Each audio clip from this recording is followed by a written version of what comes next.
Bienvenidos sean todos.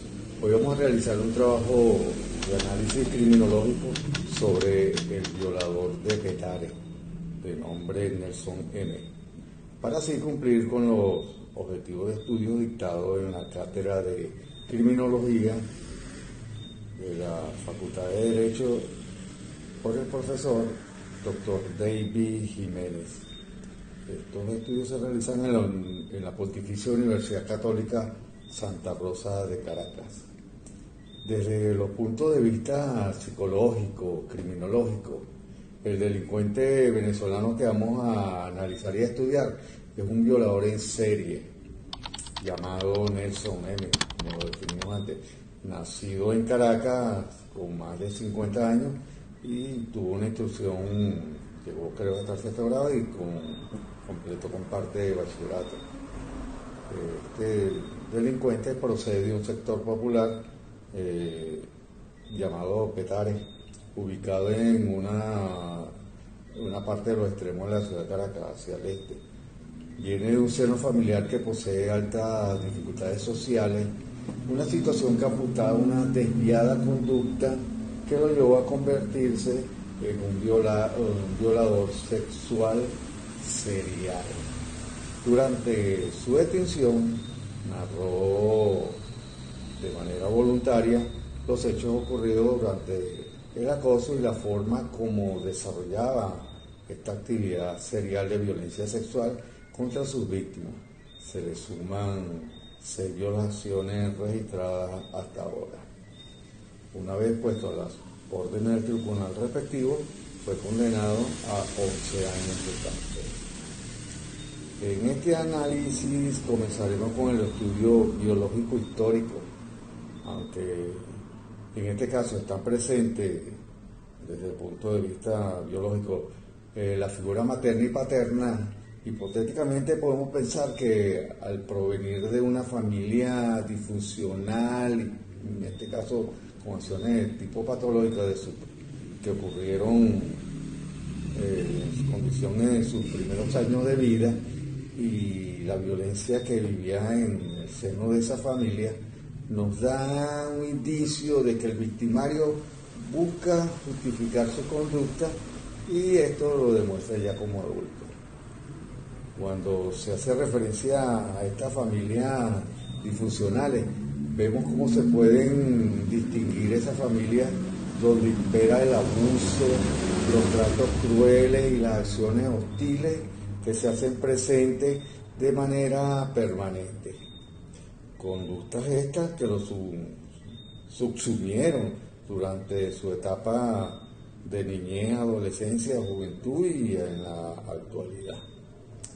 En este orden vemos como una familia con problemas patológicos se representa cuando uno de sus miembros tiene problemas de salud psicológica y existe la necesidad de ser abordado por un profesional, un psicólogo, una psiquiatra. El caso de Nelson M. se presenta como un individuo que presentaba trastornos de personalidad, no recibiendo el apoyo de su madre o de su padre, que bien necesitaba de temprana edad, sino cayendo estos padres en calificarlo negativamente en su conducta, sea esta buena o mala, y que no contaba con el apoyo familiar respectivo.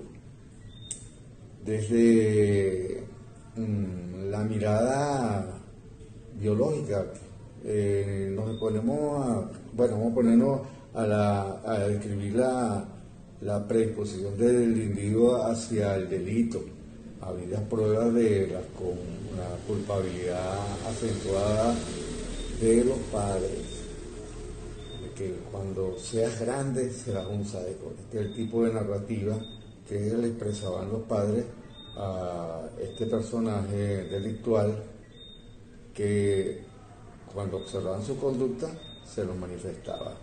Y una de las cosas extrañas es que no existía un patrón hereditario ni nada de que hubiera hecho referencia a un antepasado, quizás a un abuelo o algo por el estilo. El elemento que no se observa en las afirmaciones del sujeto en predisposición.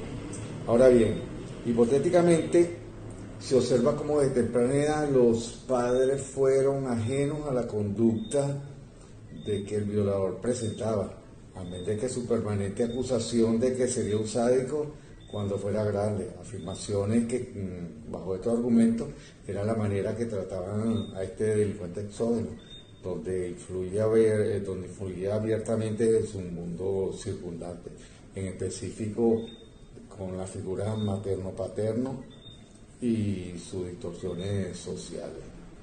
Es por ello que podemos acercarnos tomando como punto de partida la teoría del apego. Esta viene a señalar precisamente que es el vínculo afectivo entre la figura de paterna e hijos, tomando referencia en la concepción de John Bowlby, 1998. Manifestaba que la teoría del apego es una forma de conceptualizar la propensión de los seres humanos y a formar vínculos afectivos fuertes con los demás y de establecer las diversas maneras de expresar emociones de angustia, desenfado, desagrado, cuando son abandonados o viven una separación o una pérdida. Basándonos en esta concepción descrita por Bowlby, el individuo en estudio no logra en etapas adolescentes concretar un vínculo afectivo con la figura materno-paterno. Sobre todo hace énfasis en la respuesta de la madre. Narra que no se sentía querido ni valorado por los permanentes señalamientos de que sería un sádico. Es más, le manifestaba a la madre que ella se enteraría de sus actos delictuales por la prensa y los medios nacionales. Por ende, continuando con el caso, es en la adolescencia, a decir, por ejemplo, por los 13 años, cuando siente la necesidad de abandonar ese espacio familiar. Y entonces sale a vivir una situación nómana o de delincuencia.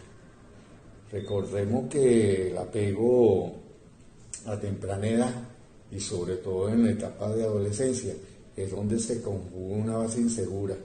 Y sí, no volvió a tomar el aspecto del apego, quizás porque generó un posterior comportamiento ya en adulta basado en la conducta predispuesta a desarrollar casos patológicos, enfilándose a la afirmación de esas conductas asociales. Si analizamos hipotéticamente el contexto de un violador serial, observamos que bajo la teoría del ello, superyo, va a ser una forma más directa en su comportamiento, estructurado más hacia el lado del ello. Esto es por su necesidad de saciar el sexo que lo lleva a la condición primitiva, dada la inconsciencia. Es lo que denominamos hacia el principio del placer. Conducta esta que de manera generalizada poseen los violadores. Quizás también por el abuso físico y sexual que ocurrió durante su infancia o su adolescencia con un modelo de padre agresivo. Es de hacer notar que en los asuntos de violencia sexual, la mayoría de los casos corresponden más hacia las mujeres que hacia los hombres. Quizás esto tenga su razón en los impulsos sexuales masculinos, ¿no? La falta de autocontrol por parte, en este caso del violador, y el narcisismo, que llaman el narcisismo criminal, o quizás el posible aumento de la testosterona. Esto dispara la agresividad o el mal comportamiento en los violadores sexuales cuando están ejecutando el proceso de violación. ¿Por qué? Porque buscan satisfacer su dominio sobre la víctima. Situación esto que puede desencadenar otros delitos graves, tales como el homicidio, el robo, entre otros. Bueno, así las cosas, la sociedad, creo yo, debe tomar cartas en este asunto, sobre cómo hacer, una vez que estos violadores cumplan con las penas respectivas, cómo reinsertarlo en la sociedad. Es responsabilidad del Estado el establecimiento de equipos multidisciplinarios que aborden con mucha más seriedad este gran problema. Quizás es parte de los bajos sueldos el no poseer estos grandes profesionales que pueden ayudarnos a combatir este gran mal que posee la sociedad, sino también quizás parte de la composición social, del abandono, de la niñez y todas estas cosas, y hasta la adolescencia.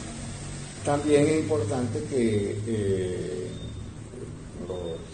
la disponibilidad política, obviamente la jurídica, en la inserción de programas de reinserción y en los casos de reincidencia, tales como estos, afincar planes mucho más severos o métodos que incluso tomen disposiciones algo drásticas, porque dependiendo también del tamaño y los daños provocados a las víctimas, como una forma de ser unos métodos ejemplarizantes y que traten de respetar el concepto de vivir en sociedad.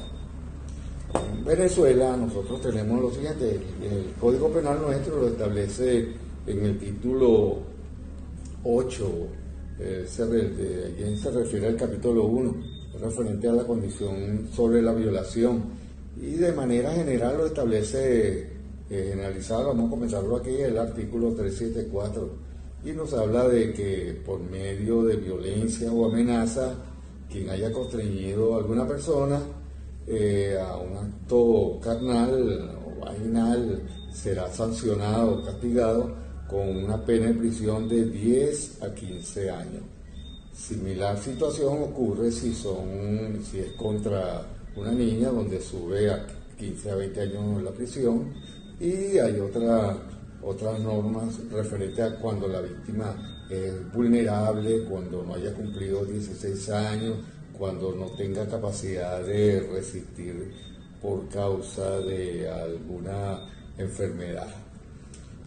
Importante recordar que este tipo de delitos no tendrán derecho a gozar de los beneficios procesales de ley, ni a la aplicación de medidas alternativas en el cumplimiento de la pena. No tienen nada de beneficios.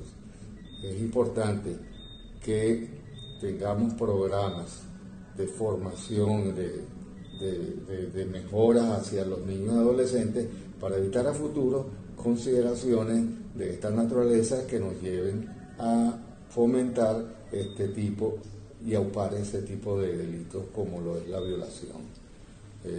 Para finalizar, quiero expresar mi agradecimiento por la valía y compromiso del profesor David Jiménez de la Universidad Católica Santa Rosa en nuestra formación. Les habló para ustedes Antonio Chan, de la Universidad Católica Santa Rosa de Caracas, de la sección N10B, año 2023. Hasta una nueva oportunidad.